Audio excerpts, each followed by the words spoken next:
You've got to be excited as we return to Overwatch Contenders Summer Series A stream. I mean, we've got Prestige and Backbone fighting for the chance to not only reach round 3, but maybe just enjoy a bit more time, you know, being in a competitive experience for Overwatch 2. Regardless, they're going to have to face each other in a best-of-3 series and see who comes out on top.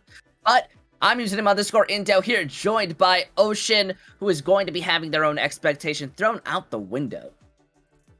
Yeah, it's going to be really interesting, right? No, we haven't casted an Overwatch 2 game yet, so this is exciting for me, right? Here in Contenders EMEA, kind of a qualifier game for the next official broadcast, which comes out, I believe, tomorrow? So tomorrow's the 15th, right? And we'll actually have round 3 onwards being streamed officially, and here we are, round 2, Prestige on House versus Backbone 2704. The matchup we're looking at today, we're going to be looking at the two Titans, in particular, Teemo with a little bit of Contenders experience. Shade is a very, very talented player as well. But the really important thing about these two tanks is we're going to see them on Junker Queen, a new character here in Overwatch 2. They won't have too much time practicing Junker Queen, so it's going to be really interesting to see who's picked her up a little bit quicker.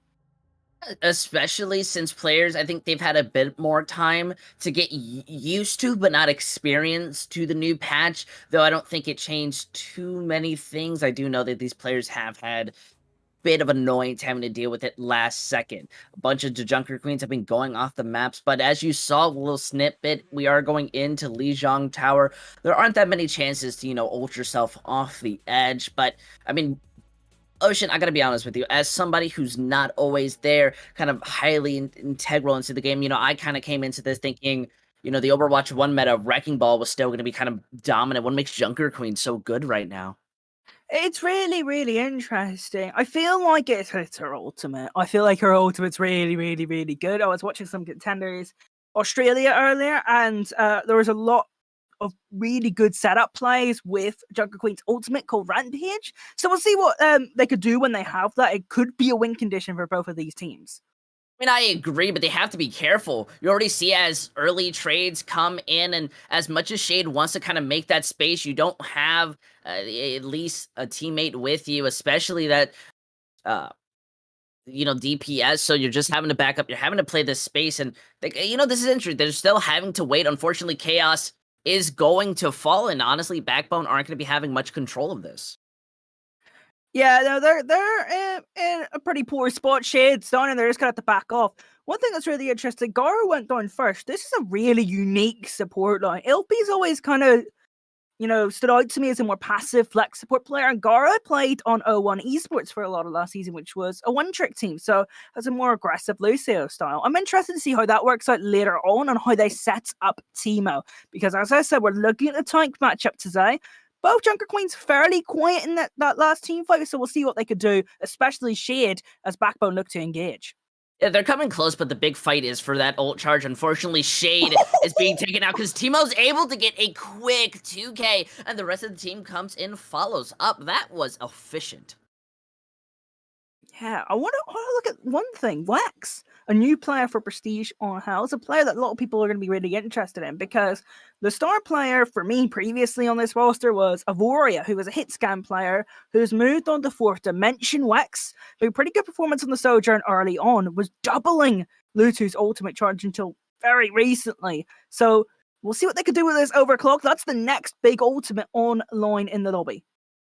Yeah, but I mean, I'm more focused on to what this sound barrier could do on one side. I mean, like they say, use the coalescence as the engagement, and ref can use it at any point, but they are going to be being a little patient because they don't necessarily have to pop it. Although losing out on Lutu may be a problem, but Shade's able to equalize it up. They use the sound barrier now, just run in on to Prestige, and there's nothing they can really do. Shade is just able to kind of commit the damage. Yeah, good team fight. Shade getting right in the face of Prestige when they need to, backing off as soon as that overclock went through. So it was a good team fight from Backbone.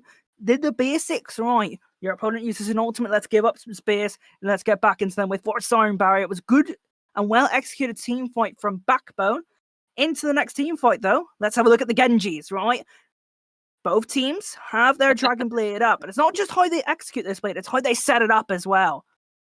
I mean, you're absolutely right. As much as I enjoy the Genji blades and how funny it can be when they mess out, Gara has a sound barrier, so I feel Splendex is going to have a better chance.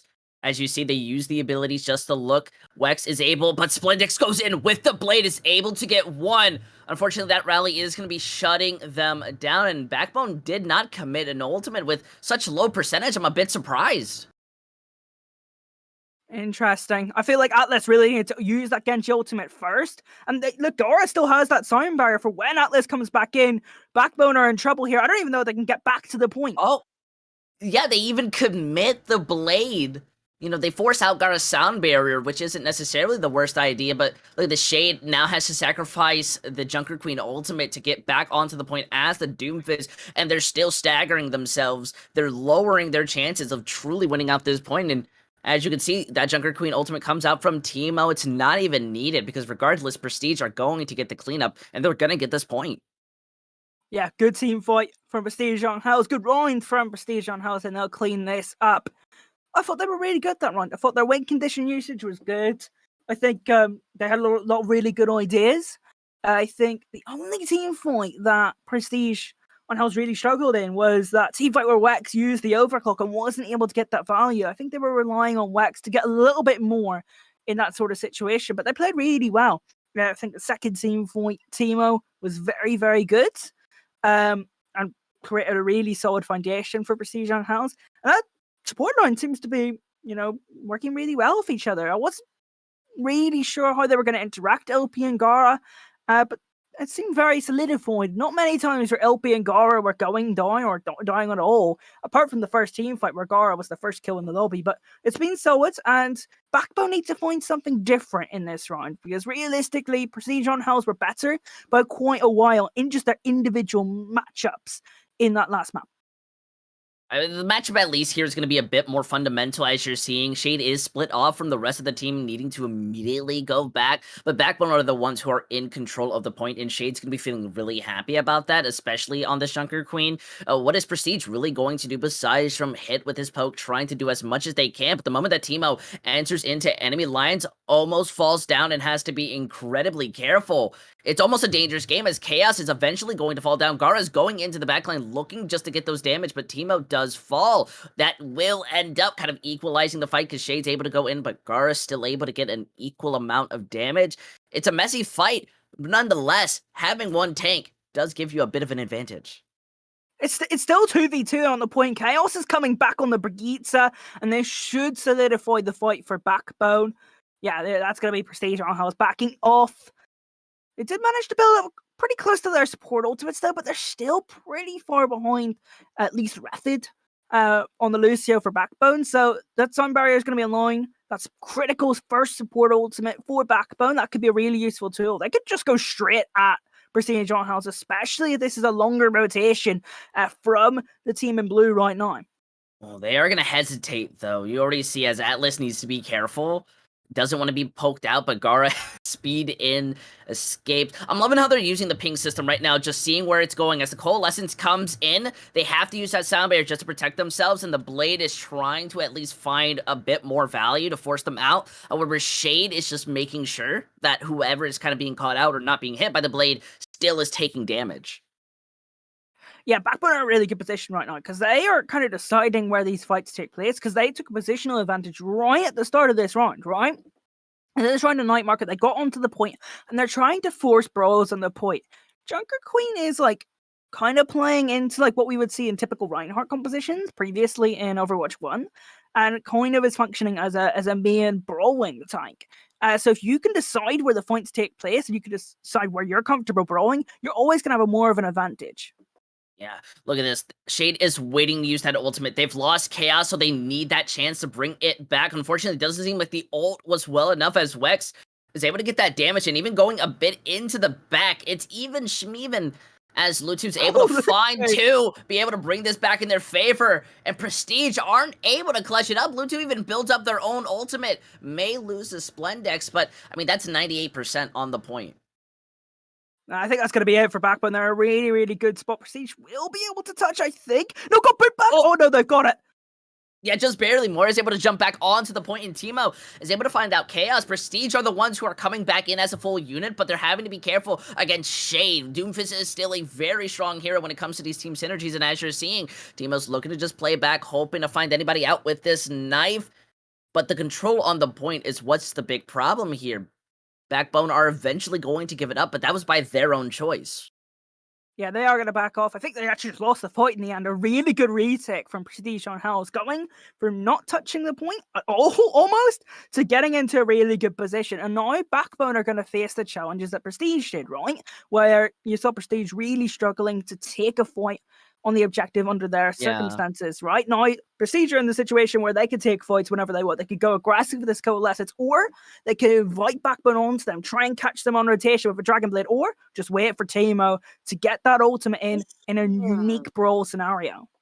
Yeah, but Atlas is going to fall. They're just going to take this opportunity. They don't even feel the need to have to commit an ultimate. They're able to win this off of a drive fight, and honestly, that's the best case scenario because look at that. Splendix built up an ultimate. Gara's going to be coming up on an ult. Backbone, while they are going to have a bit more stability. I mean, how are they? Oh, it's a good shot. It's a really good shot because that gives them maybe another 10 or so seconds, another 10% for Prestige. And look at their ult bank. They've got all 5 ultimates. They realistically have enough ultimates to see it through to the rest of the end of the round user intel. So that kill onto Lutu, very, very important. I wouldn't be surprised to see an early overclock again from Wex here, but they go down!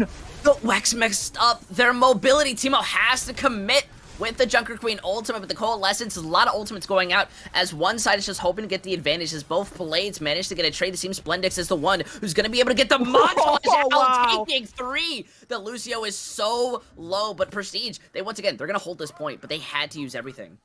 Yeah, Rapid going off the map to make sure they don't get staggered. Oh no, Atlas, you got to get out of there.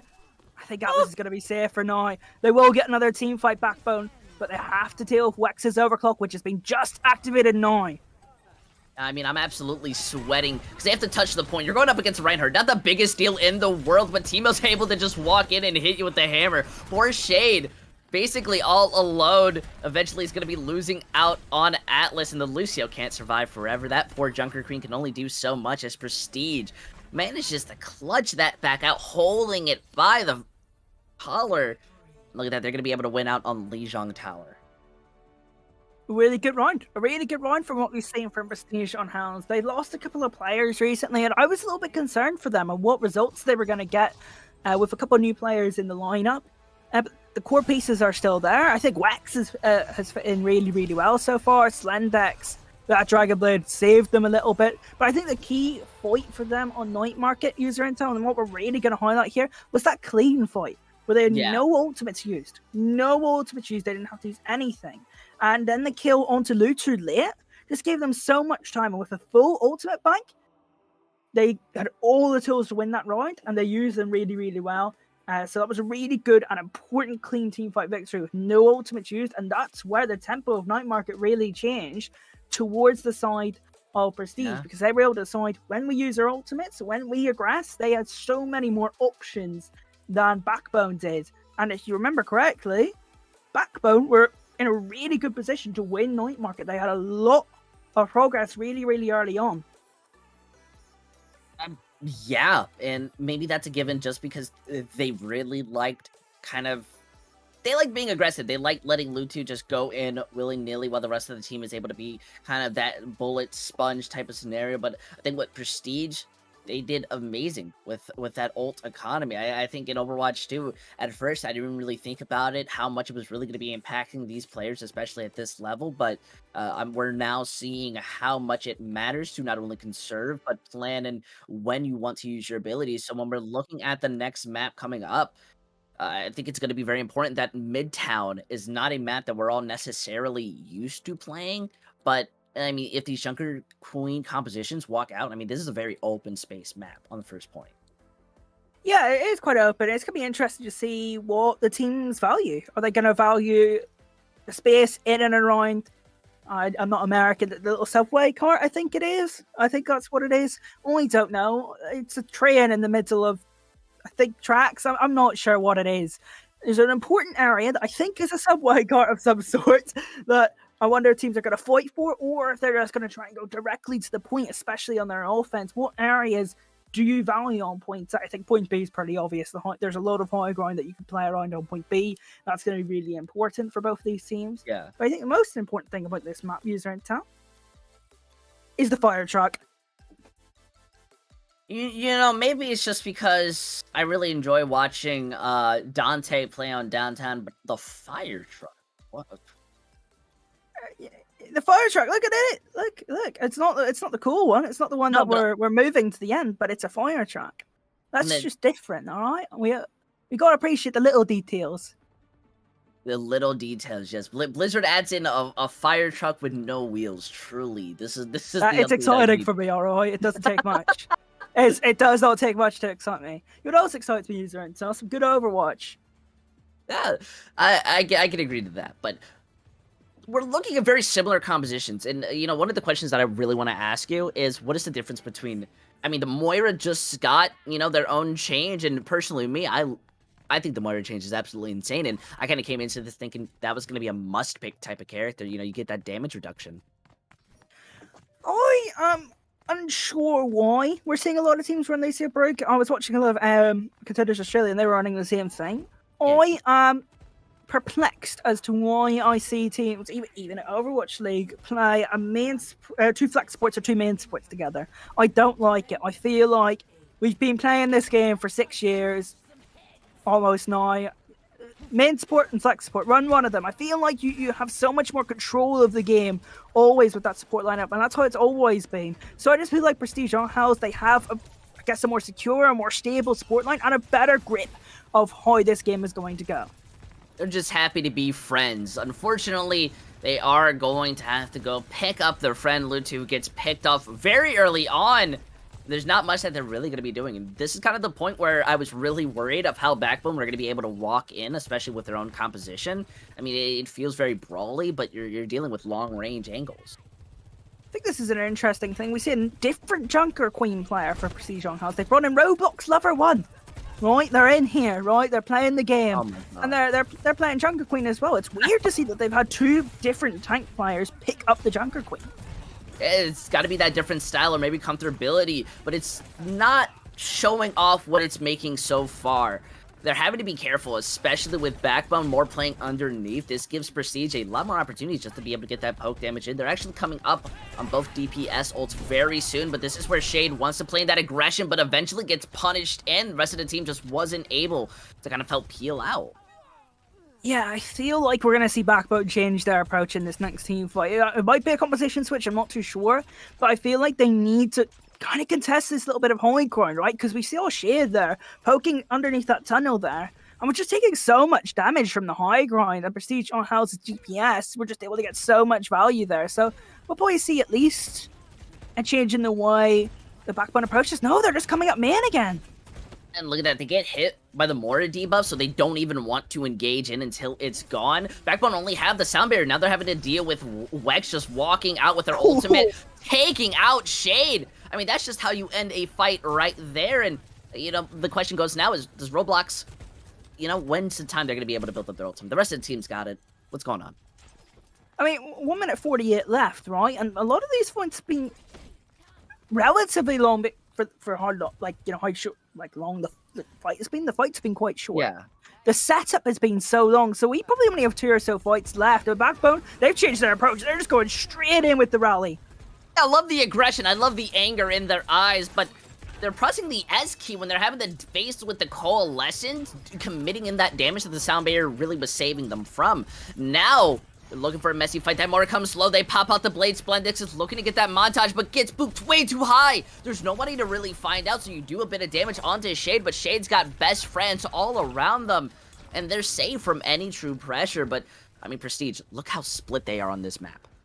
I think Prestige are in trouble. I think they're going to go and lose this team fight. Roblox Summer goes for the ultimate, gets a lot of players anti, and gets a kill on the Chaos. I think Prestige on Hells could use that to walk back in, and Wax is coming in as well on the Sojourn to join the party.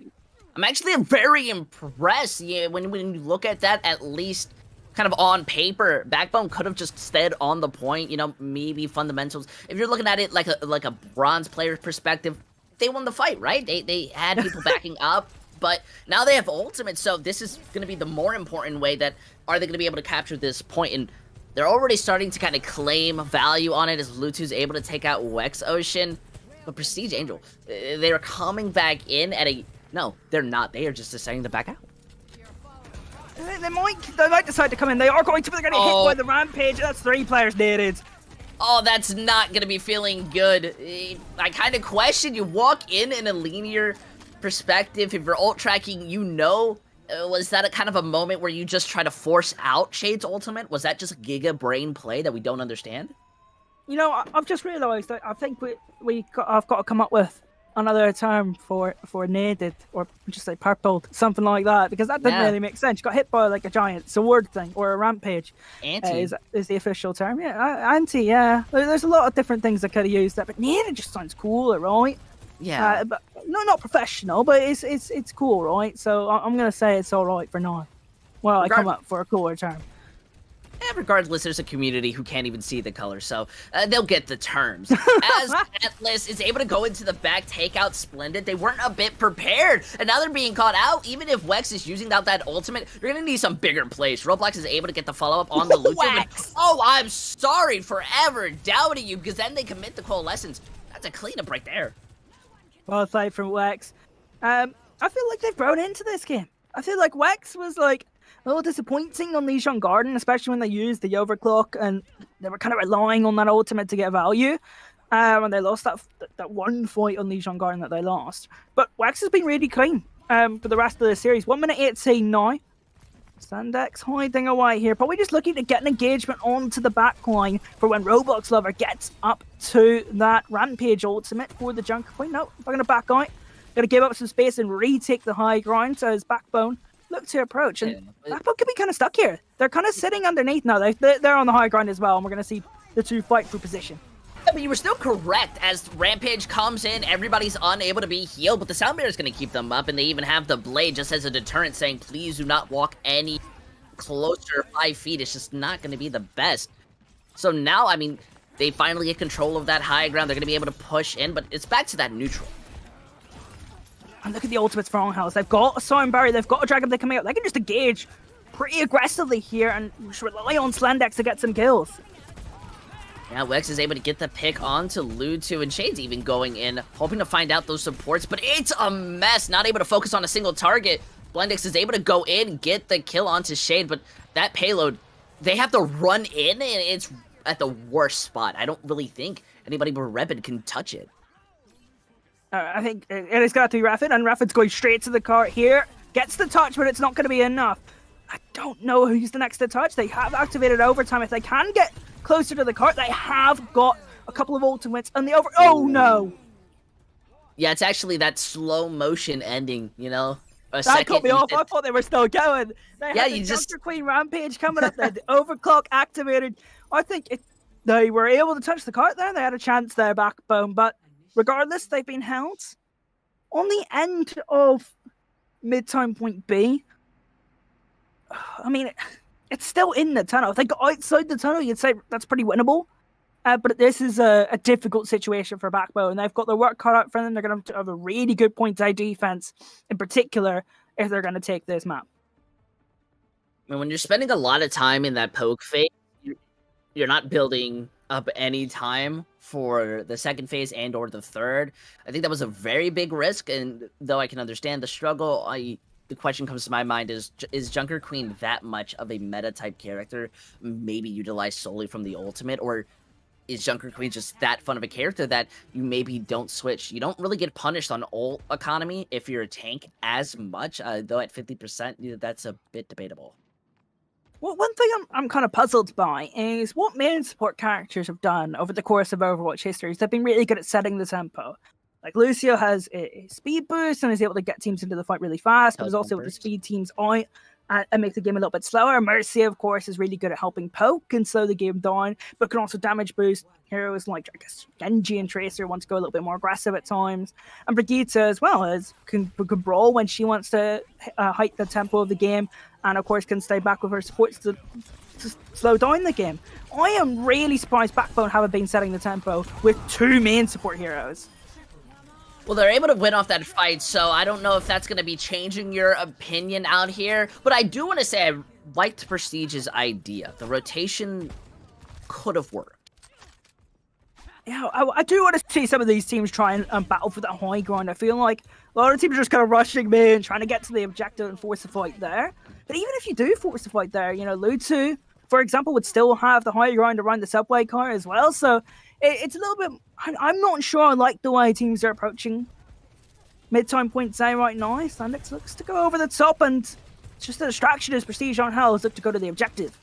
And they are going to take that fight. The idea I'm liking of these rotations, just the fact that they're forcing Backbone to get off that high ground. They're forcing them to kind of be a bit more confused. And wow, Backbone are not even on the point. Eventually, Gara's going to fall, kind of walks into the rest of the team, and being trapped inside a small room against the break is going to be feeling well. Even if you manage to get that pick, your team is not going to be having a fight. Oh, hang on, a couple of kills. Not going to matter too much. Better respawns for Backbone, and realistically, if it was a longer drawn-out fight, they're closer to their support ultimate, so I didn't really see a way that Prestige on Hells were going to win that one. So the question then remains, you know, ultimates are in Backbone's favor, especially in a longer team fight, still in this scenario. What are they looking for? Maybe a Blade from Slandex, or is Wex going to be able to get one of those surprise railgun kills? They're waiting for something big, little moment of magic to let them go into this team fight and get an advantage.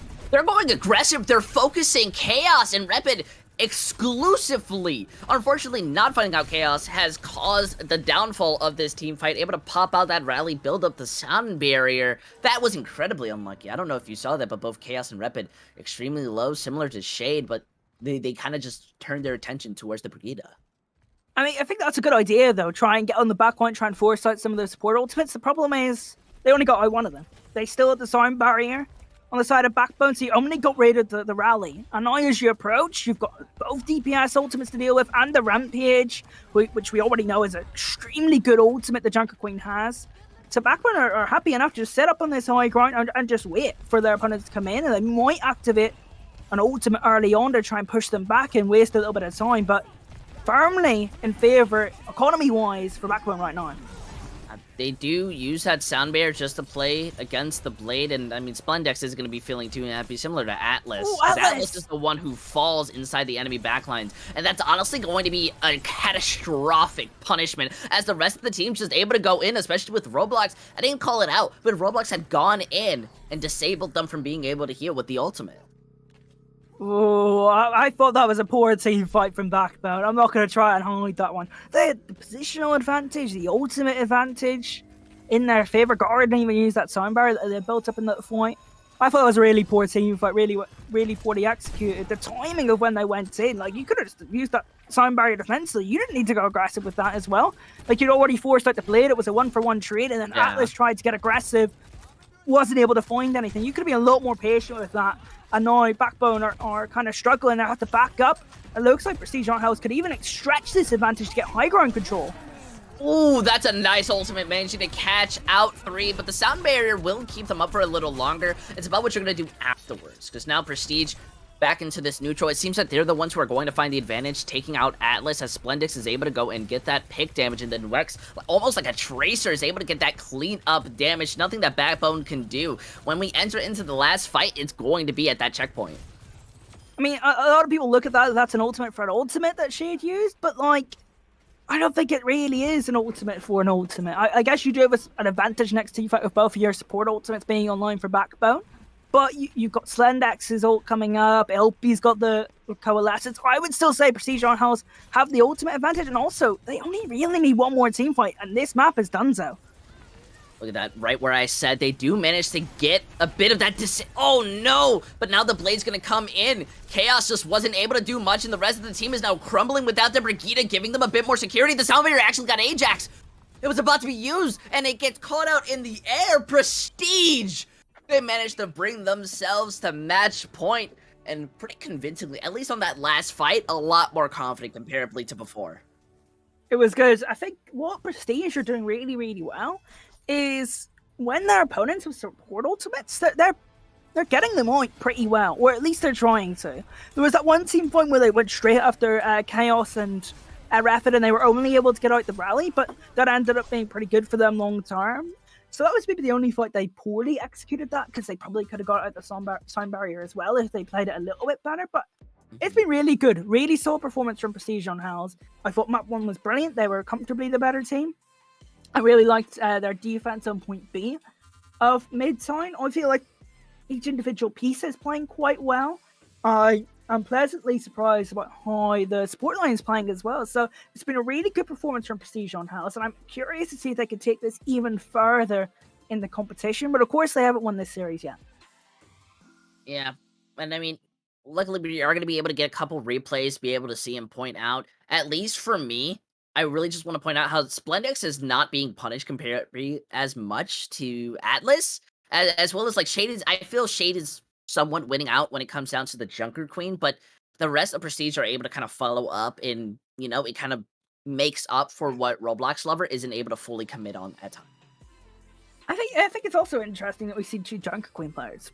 Like, I would not expect even like one person, like how much limited these teams have been when it comes to practicing. They haven't had too much time to pick up this new hero. It's really surprising that Prestige on House have had 2 players pick up the Junker Queen. 2. I thought both of them looked okay on it. I thought Teemo looked slightly better. I would say Teemo, out of the 3 Junker Queen players we've seen so far, is probably the best one. So I would prefer, if Prestige on House are going to play more Junker Queen, they bring Teemo back in. I feel like they looked pretty good on it. Yeah, but you're going to have to find out what's going to be happening, because we're going to be going over a break. So don't you go anywhere. We'll be right back.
Welcome back, everybody. We only felt that it was a bit more important. Rather than being right, rather than being entertaining, we just be a bit more thematic with what's about to happen next, because our map of choice is going to be Junkertown, and I want to get that out of the way very early on, because I firmly believe that we are going to be looking at Junker Queen exclusively.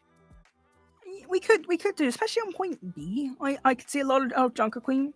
I think that's going to be good. But this map is very open, and a lot of the compositions we've seen Junker Queen be used in across the different Contenders regions so far is like more brawl style maps, more linear maps, typically Reinhardt maps, right?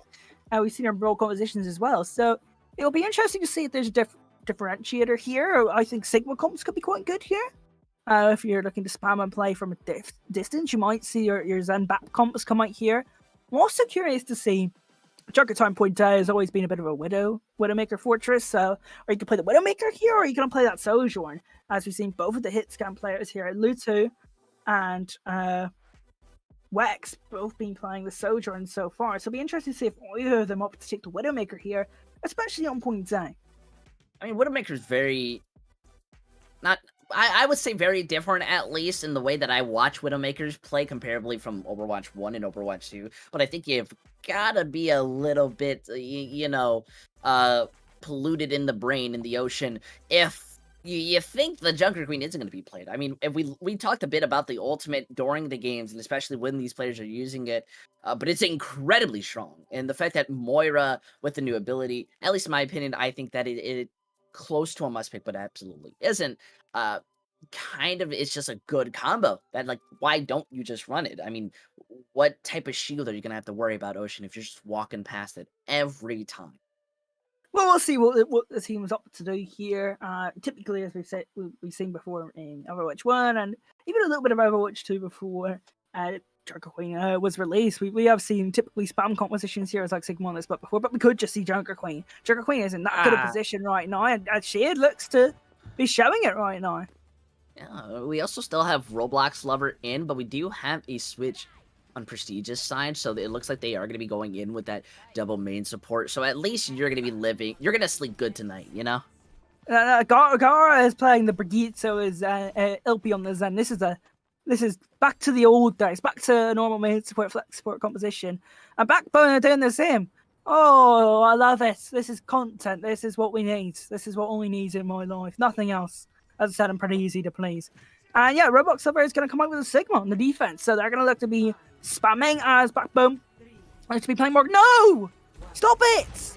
Double main support on the offense. This is why we can't have nice things. Then I tell you, you're going to be sleeping good tonight. And by that, I, of course, like to lie. I'm very interested. We're going to be looking at the positioning of how Wex is going to be. I mean, they have control. This is almost, it's very similar to the Soldier X Widow debate, as, like, you know, Wex is going to be having the angles, but you got to be careful of the Soldier kind of here and there. Especially with this fight and, I mean, how it's about to take off. We're already seeing Wex is getting a lot of chip damage, and nobody necessarily wants to walk in Ocean, and that's being a big problem. How are they supposed to break through? There are too many angles to have to worry about, especially this Tracer that's running in on them.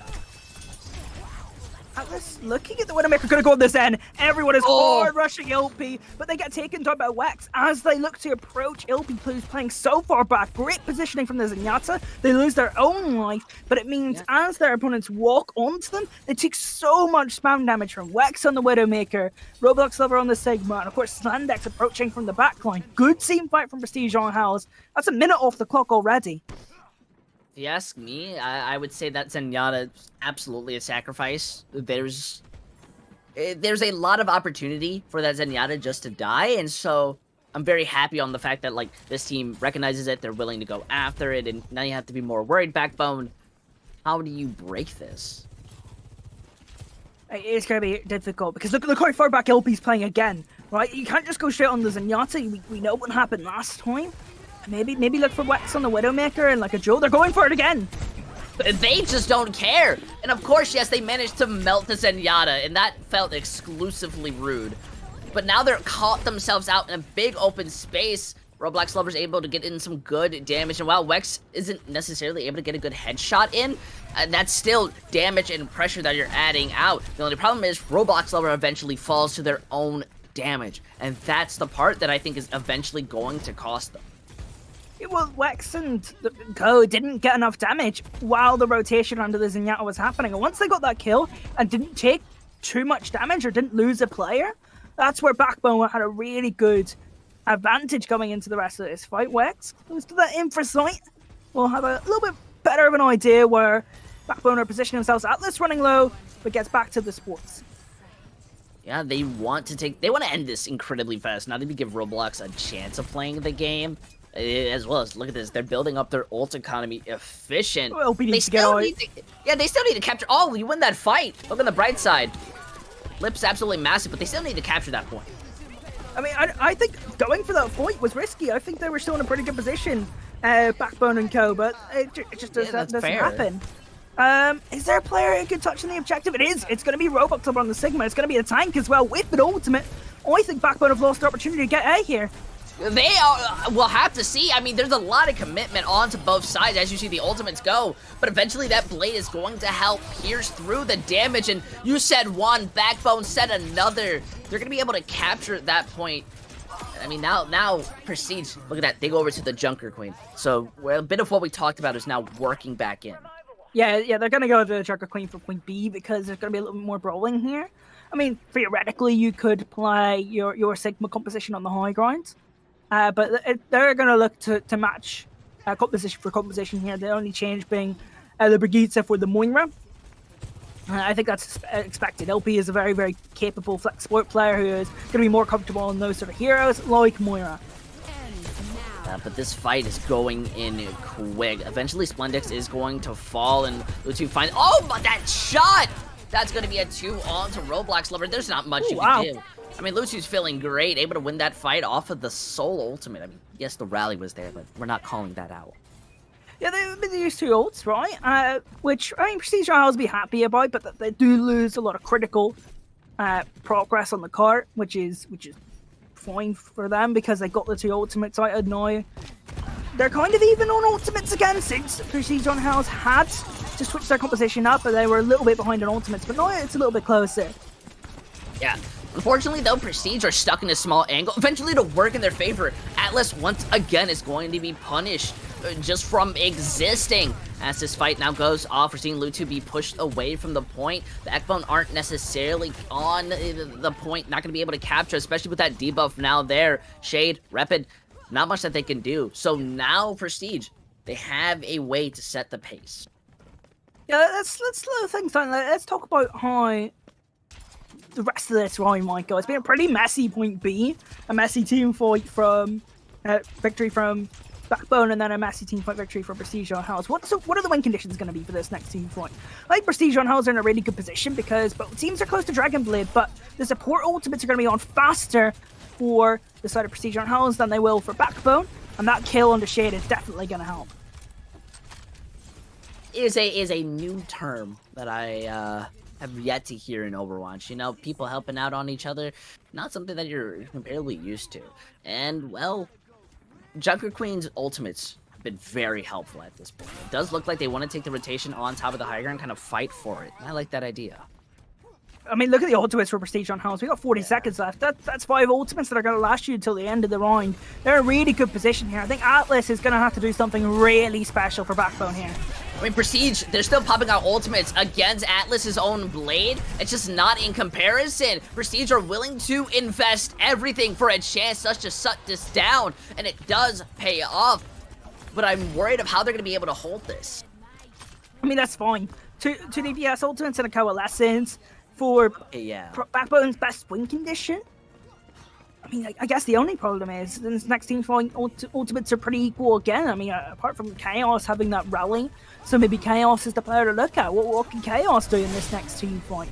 Both teams have their Junker Queen ultimates, and Roblox Lovers got some good value early on. Comes in, uses the Rampage. We see the Soundbaiter go through, and they have to stay on that point. But look at that. Roblox Lovers able to eventually take out Chaos, and Backbone are struggling to clean this fight out.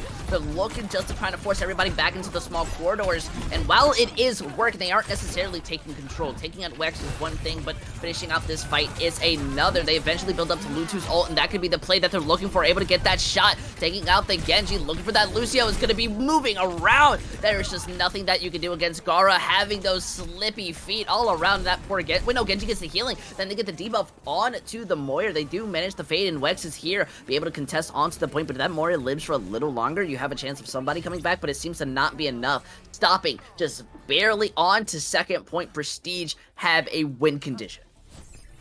Yeah, and a point B, similar to the win condition they had on Midtown. And we were looking at the tanks. We were looking at the tanks coming into the series. We wanted to see the difference between Teemo and Shade. That narrative didn't go too well because Teemo was subbed out after map 1. Did get the better of Shade in map 1, so we kind of got an answer to that. But I think what's really clear to me in this series, just been watching it and analysing in particular, the backlines. I think Gara and LP have been way better than Rapid and Chaos.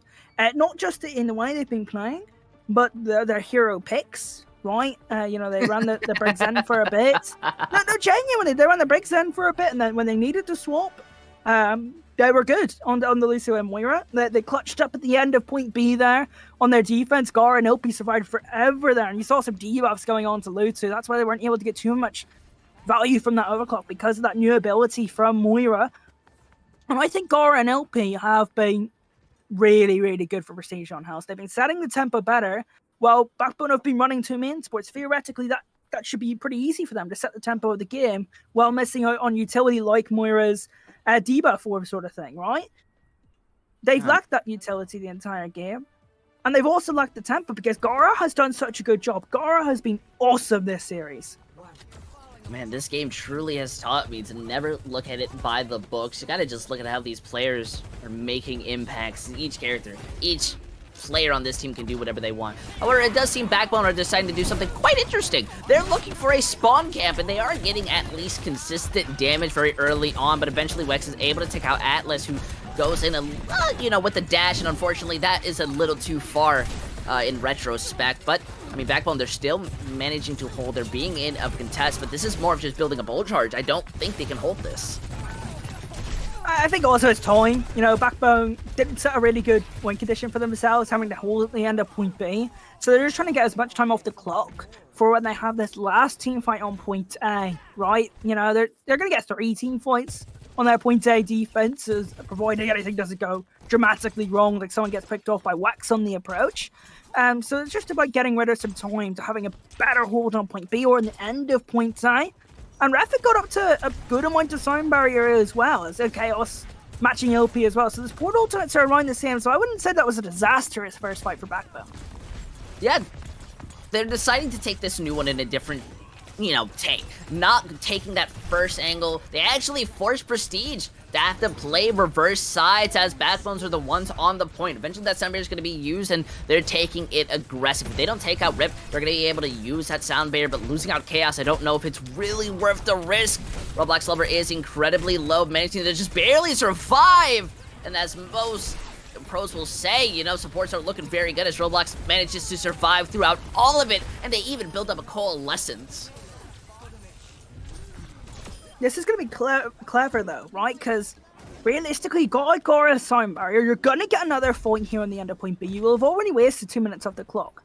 You have a small window of opportunity here if you're Backbone, where you have the sound barrier. It has to be a bloody good one from Rapid. Rapid's going to be key in this next fight and for the rest of this map. This ultimate is the most important moment of the series so far.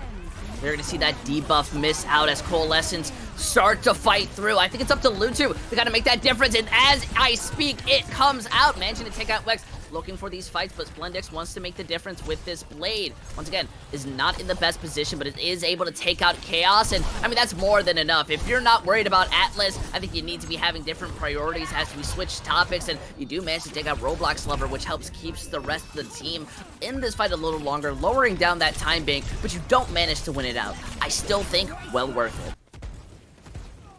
Yeah, team fight's done. But, 1 minute 17, that's going to go to around 3.5 minutes. Oh, wait, no, hang on. Backbone are still going for a little bit now. They've got the Junker Queen on the point. Chaos is there as well. Chaos goes down, so it's just Shade So it's going to be about 3 minutes after this. Oh, and look at this. Wait, who knows? They may be able to bring it back. They have 3 on the point as well, 2 on the point as for wow. They managed to take out Roblox Lover and the Moira. Atlas is able to come in, get the clean up, finally showing that if you just stop paying attention, the Genji's going to get value. And this fight has gone on for far too long. The Prestige, they're not the ones who are winning. And I'm absolutely flabbergasted. Wow. I assumed that fight was done twice, right? I thought that was done. I was preparing for point B. There were 3 minutes left. They turn it around. The focus fire from Prestige on Hells wasn't great there. They probably should have won out that team fight, but the sheer grit and determination from Backbone to stay in this game, stay in this series was brilliant. But now they got to deal with Gareth's sound barrier. And that's the only way the Prestige can try and win this fight. They have to commit their ultimates, but eventually Rip is going to be able to clutch with that sound barrier, keep them alive for a little longer. Tells you have to commit more. Shade isn't going to be able to survive, and the Genji Atlas is now stuck in the corner. Eventually Lutu is going to fall, but Atlas isn't in the position to be able to help out the rest of the team. Prestige, they do manage to win out this point, but they had to invest, and Backbone have set themselves a bit more in a better position because you just managed to delay that for so long, couple switches. I mean, Prestige aren't happy with the way that went. Oh, they won't be, not at all. Backbone did their job. Their job on point A was to get time off the bike, right? And they got 4 minutes off the bike, 2.5 minutes left. Now 2 minutes and 10 seconds or so for All House. At least the plus side for All House is they have a blade, they have a rampage, they have a coalescence for this next team fight. That could all be shut down by Atlas with their Dragon Blade. It's gonna matter a lot. You see as the blade goes through it, gets 2! 3 Ocean, and it wants the 4th. Oh, wow. Oh, that's stolen, but it's clean. I mean, hey, Backbone absolutely deserves it. They're gonna be able to hold this, but wow, they need as much time as they can get. That's so important because look, OP used coalescence there. Now, look at the support ultimate charge relative to the two teams. 25% for Gora, 57% for Rapid, 8% for LP, an ultimate for Chaos. Prestige on House are running out of tools. That Dragon Blade from Atlas was so huge for this series, but that was a great rampage for Roblox Lover. It was beautiful. As you see, Shade, Lutu, everybody is not going to survive. Prestige, they're going to be able to hold this for a little longer. And honestly, this is going to be one big fluster, especially with these stagger kills. They'll get another fight, Backbone 2704. The question is who's going to stand up? Who's going to stand up and be counted in this next team fight? Who's going to be the magical player? Because they probably need it to be Lutu. With the overclock online, I don't think Shade's going to have that ultimate on time, at least for the start of the next team fight. They'll have it at some point, but I think you're really looking at Lutu, and they've just activated the overclock. Shade is going to build it up, and look at that, they do force their opponents to back up. These ultimates have done their job in at least buying a bit more time. But now Shade has more than enough resources to come up on their ultimate. Riphead is going to be having that sound barrier. This is harder for Prestige to bring this in their favor than anything. Because as you see, Backbone, they wait their time. They then run in with the Rampage, and it's beautiful. Helping to lower down Roblox's health, take out Wex before they can really get value off of their ultimate. Prestige not going to capture this point in the end. And look at the bright side. We're going to get a push map for today because it seems like Backbone, they're the ones who are winning on Junkertown. Brilliant. Absolutely brilliant play from Atlas. And that sets the win condition, right? Where Lutu has to come in with that overclock and do something. Doesn't get a kill, but gets even better value than that. Forces on Hell's backs and give them time. It gives Backbone 2704 time to build up the Rampage, and that was the win condition. They used their win conditions really, really well, and that's what wins them Junkertown. Good play from Atlas, a really good overclock to get some time, and most importantly, space to build up Shade's ultimate, and then Shade's Rampage. The one that ends the map. We said we were going to look at Shade in detail today, and what value they could get on the Junker Queen. They provided it in spades there on Junkertown to win that map. And this is why I kind of said that I feel like Shade's getting a bit more value on the Junker Queen. I just feel Shade's getting a lot of their ultimates a lot quicker than comparably, say, Roblox Lover. We haven't seen first round, player coming back in. So Shade's kind of popping off, and especially controlling the space as a Junker Queen is not something I'm used to. One of my big concerns when we had only one tank was, how are you dealing with, filling in for that off-tank role? I think Shade kind of speaks up for it. The rest of the team are now finding the most momentum. My question now, Is that going to be, the punch in the gut that causes Prestige to kind of have to take a step back and reassess what's going on? Because that is not the best scenario that you're hoping for. I think personally that Prestige played quite well for the majority of that map. I think in little moments they let themselves slip, like that team fight when they were playing against Atlas's Blade. They were poor, and we're going to see if they can deal better with their opponent's win conditions. On to our next map, which is going to be Colosseo, our first push map of the day. And we'll see how they deal with those win conditions. Because I felt on their defense, Prestige on Health, they played really well. We had that moment near the end where Gara and Ilby, were able to hold out on point B, but on point side they had a couple little moments actually where they just kind of lost focus. Their focus fire wasn't great, and they didn't deal with those win conditions on their opponent's side really well, like Atlas's Dragon Blade, and that's really what set the tone for Backbone 274 on their defense.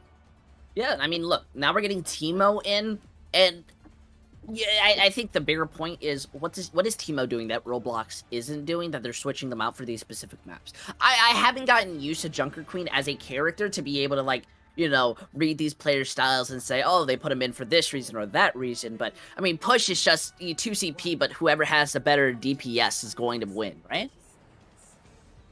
I'm not exactly sure why they're switching to Junker Queen players, and I'm not sure why they have two Junker Queen players, but from what I've seen, I think Teemo's the better Junker Queen relative to Roblox lover, so we'll see what Teemo could do here. And I think it's going to be important to highlight Teemo versus Shade. We were looking at this on the top of the broadcast, and it's going to be emphasized here on Colosseo. Well, we are going to be seeing a swap of sides as they no longer want to be playing as close together as before. But the first fight winner is going to be controlling the pace. As you know, whoever manages to get it, look at that. Prestige are managing to push it as Backbone don't realize that it's not the side of the point, so they're not contesting the robot. However, they are able to eventually take out the Moira, and that's going to enable them to slowly snowball, but they're not getting the full execution. Prestige actually run in on top of Chaos. Backbone aren't really feeling too good. They're not getting contesting onto the point, and they really had to struggle for those 2 kills. And Shade gets those 2 kills. That's the important thing. This team's still being kept alive by Teemo, but that's going to eventually end. Backbone 2704 will likely get a little bit more progress than Prestige on House did as they look to set up this next team fight. I felt Shade had a really good fight there. I felt Shade was really, really good. Kept the team in the team fight, even though when they lost Chaos, was the main brawling force there. And Backbone 274 are saying the benefits right now is they get a little bit of percentage. They have to take a little bit of spam from Wex as this next fight begins. But again, keep out for that. Keep an eye out for that Shade versus Teemo battle, because Shade got the better of Teemo there in fight 1. It's just as I said, Shade's building up the ult economy much faster, at least a 20 to 10% lead. And Ripid's already come up on the sound barrier. They can just take this aggressive if they want to, and they do! Notice how they just walk up. They don't fully come out. They notice they use the ping system, be able to take out Wix, and then Gara. It's not much that you can do against it. As Prestige, they're gonna have to come up with a new idea. Yeah. Another team fight win for Backbone 2704. Look at a little bit more progress on the bots. I feel like those bots name changes every single broadcast, right? We're gonna give him the name Timmy for now. That's his name for this map, all right. And it's gonna be interesting to see where House take this fight. He's managed to take it in a relatively similar place to what they did before, and Shade really, really low there. And OP sees a chance here to activate the Coalescence, and it's go time for House. It is a beautiful day as that Coalescence manages to melt them through. Oh, poor Atlas. That was just unfair. At least let Atlas get the wall climb because the game was bugging out. Prestige now having a sensible amount of ultimates. I'm kind of curious. We haven't really seen the amount of commitment, say, on Junkertown, but now it's kind of like a 5v5 of ultimate fight. Yeah, it's going to be a messy ultimate fight next time around. I'm interested to see what Gara could do with the Sound Barrier and Slendex with the Dragon Blade. Ooh, Chaos saves themselves and does an amazing job. Now that Rally can come back in and sustain. Unfortunately, Shade was gone and dies with Rampage, which is not the best feeling. It's the first time we've seen this in the series. Prestige are now going to be feeling much more confident when it comes to the next fight. They have a Rampage, and I don't really think they're going to be the ones who fall from it. This is going to be really interesting. It's kind of all on Teemo, right? For this next team fight, Shade didn't get any value with their Rampage in the last team fight. We're going to probably see Prestige on Hells get up to the checkpoint here, which is a critical thing to do on these maps that you want to win them. And then we're really relying on Teemo, the only ultimate on Hells, to get some value with his ultimate. And they just got 4 people hit with that Rampage. It was probably worth it, as you see. They're able to get a bit of damage, and unfortunately with Lutu and Atlas being the DPS that they are, they're able to clutch it up. The moment that there is no tank kind of sponging up that damage, it seems that, well, there's nothing that Prestige can do against it. However, as we look at the lead and with that 5-minute time bank, and Prestige are still feeling a little more confident. Didn't even get up to the checkpoint there. I was almost certain, user, that they were going to get there, and they spelled ultimates to do it. Now, Backbone 2704 have a small ultimate advantage with Rapid Sound Barrier. Going to be interesting to see if they use it offensively or defensively. It might have to be defensively, as you see Atlas running low, but Atlas has been kept up by Chaos. I would say relatively, maybe a bit more of a mix as Lip comes up on this Coalescence, and that's the answer that they've been looking for as a reason to commit. With Atlas now being gone, they have to use it to defend their spot on the robot. Well, Omnic, but it's not really working out too well. As you see, Rapid and Shade eventually get ran on top of, and the supports being able to keep up Teemo is absolutely insane, because now Teemo's able to get more value on this Junker Queen.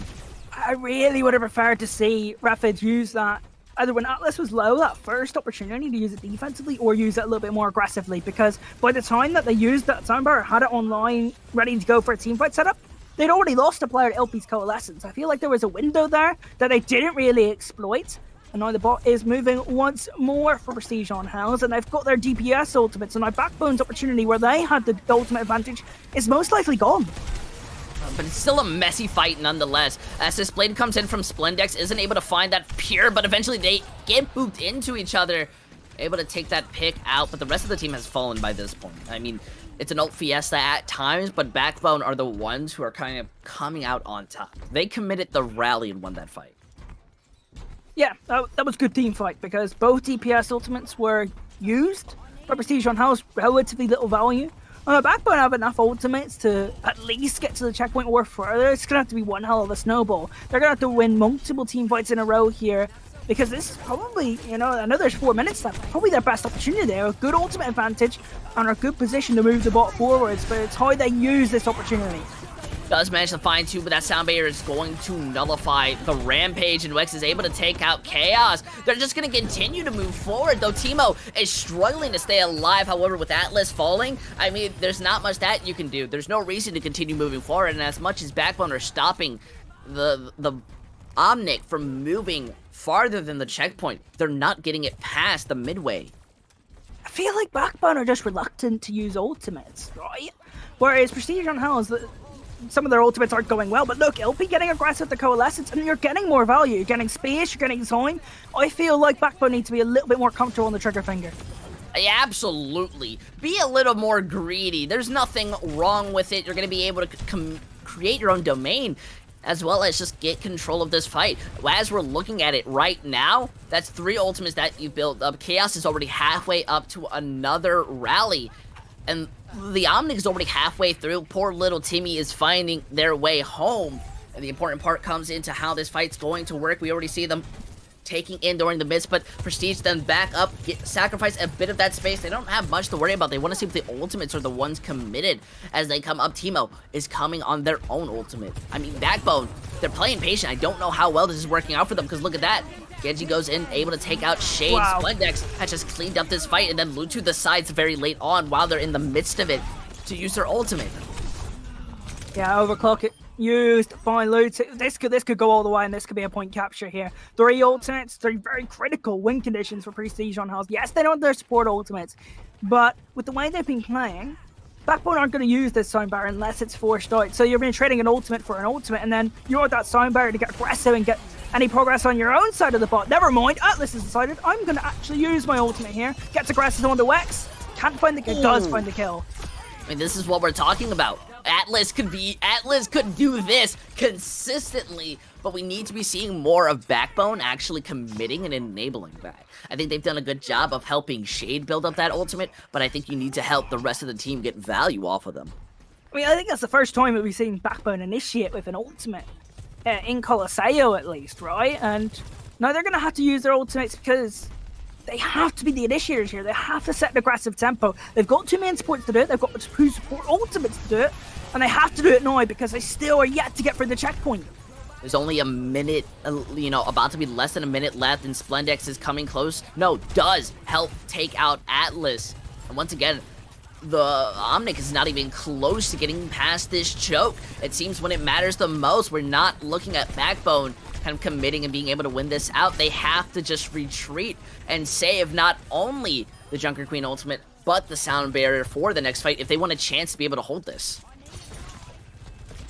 Who's gonna be the player to keep them alive here, right? And even if they do stay alive in this next team fight, which they have very limited tools to do, user, they have to go an awful long way plus a checkpoint, which is going to be a little bit more time for Prestige on House to set up a team fight. I think personally, unless Shade or Refid come up with something, this map is done. I mean, it's already looking like the food is on the plate, but it's not just yet. As we look, Teemo is just being very aggressive, hoping that they can make the statement as the better Junker Queen. And Backbone are now struggling. Lutu is going to be coming out with their own ultimate, and that could be the play that they're looking for, especially with these headshots they've been consistent with, but we need somebody touching onto that point, as Shade is hoping to do their best of being kind of the person to stay on there. Eventually, Atlas starts building up that snowball, taking out Teemo, and everyone else slowly falls down, not having enough natural cover, but in overtime, if they lose a single fight, it's over. Yeah, and they still have to go for the checkpoint where the bot is just going to stop for a bit, and that's going to allow Prestige on House to have a lot more freedom in when they take these team fights and what ultimates they use in these sort of team fights. So, going to be interesting to see when they take these fights, Prestige on House. I think they're going to aim to take one pretty early on here in the actual Colosseo section of this map, and they're going to use it to build up their DPS ultimates, but they lost LP, who is probably going to be their initiator with the Coalescence in this one. They still have the momentum as we're looking at it right now. They may lose out on their Lucio, but this blade gives them more than enough room to get some damage in. Gets over. Now, there's really nothing that they can do. Lip doesn't want to use that Coalescence just yet. They finally managed to make some pace, but they have no ultimates. And I think what's more important is they're not going to be the ones engaging in this next fight. Really important kill from Sundex, but gets traded out. So DPS for DPS. This is an early Coalescence from LP, gets aggressive here. If they can find a kill here, I feel like that will be worth it. So that's what Prestige on House are looking to do with this Coalescence. Oh, this isn't feeling too good. Wex, just that ultimate is eventually able to help take out the Lucia, but their ultimate was kind of used on a hair, just trying to get as much damage as it can, but not doing too much. Now the rest of Backbone are hoping to fight onto the point, but Teemo's doing absolute work. Splendex is also putting in some pressure. Oh, no, not the deflect! Don't shoot the deflect! And it seems that is going to cost the rest of Backbone. Chaos is gone with the Coalescence, and nobody can really sustain themselves without it. So as you look, folks, Prestige, they managed to take the 3-1 victory, doing an absolute phenomenal job in this series. And, well, they get to continue playing Overwatch on a higher spear, whether that be a win or a loss, having to deal with stronger opponents. That's up to you to decide. I think Shade gets play the game here, so we'll talk about the Shade versus Teemo matchup. I think Shade in the first couple of team fights in Colosseo looked a little bit better, but in the more important team fights, the more important moments, Teemo was willing to invest, was willing to be that spearhead for their team. That's what the best tank players do. They lead their team in their team fights, they engage properly, they create space, and they step up in critical moments. And I would say, when Teemo was in the lineup, Prestige on House were able to do that a lot better. So well played Teemo there in that last map, and I think that's what gave them the edge, especially in a lot of those Colosseo fights that we saw in that linear hallway sort of thing. I think Teemo stepped up every single time and got at least 1 or 2 final blows in those critical team fights, especially when we saw that Backbone weren't really willing to invest in those sort of fights, and I'm not entirely sure why. You know, I can't say exactly why, but if there's anything we could define what Prestige were looking for when it came to their Junker Queen players is who was willing to be more aggressive, who was willing to be more confident and commit. Not saying that Roblox wasn't the person who often went in, but I just feel Teemo had a better usage of the plan and synergy with the team. Now Backbone, they get to relax a bit more, enjoy the beta for as long as they can, but that's something they definitely need to kind of feel more needed for. I think they had the momentum going into this map, but that was the big problem. the team needs that leadership, especially on a character like Junker Queen. If not, just go Reinhardt. You know, you got a shield to be able to defend yourself and a big hammer. If they got on tanks, you just need someone to get in there, get in the faces, get on a target, you know? Yeah. I feel like there were certain moments where, back when we were able to do that, when they were getting onto LP on Junkertown, even then there were still consequences to those sort of engagements. But I felt Teemo over the course of the series had a really, really good performance when they were in the lineup. I really like the support performance as well from Prestige on Hells, and deserved victors here today. It's a shame it's a single in bracket, because I would like to see some improvements from Backbone, because there's potential there. We saw it on Junkertown, but unfortunately with the single elimination format, they are out of the Contenders qualifier. I think what we learned at the very least is that Overwatch 2 has a lot of talent right now. I think we're seeing a lot of players with a bunch of potential, and if we may not see Backbone themselves come back, I'd love to see these players in the future, see what they're capable of. But look on the bright side, we may be done with this time around. You know, the EU, it's early, it's late, whatever time you're really looking at. The other stream is still going on if you're interested in the B, but regardless, we are done when it comes down to the Summer Series stream. We recommend you just keeping tuned in, because around 8 p.m. EST, there will be, and as well as you just check the main YouTube channel of right here, you should be able to see when the next stream is live, and that'll be NA. You'll be able to be entertained by so many different people, so many different players, that you're absolutely not going to want to miss it. But again, B-Stream is still going on. If you want to be able to see some more Overwatch being commentated by the lovely Septilence and Rebel, highly recommended. But for me and Ocean, that's about it. Do you have any lasting comments? No, not really. Except play a main support and a flex support. I don't want to see this stuff in my games when I eventually get the beta. No. Main support, flex support. I'm done with this double main support and double flex support stuff. I don't want to see it. All right. Yeah, that's a fair assessment, though. Personally, for me, they go Burr. So, my final comments would have to be, if you enjoyed what you saw, highly recommend just following the channel. Make sure you follow the Twitter, and if you enjoyed the production side or the casters, you can see us on the official Monkey Bubble Twitter. They'll be able to shout us out. If not, you can check out our Twitters. We make sure to shout out the amazing production team that absolutely crabbed the match they managed, which is basically like, you know, hooray, they did amazing when it came to the production side. Nevertheless, we thank you so much for joining us for this match. We'll see you next time.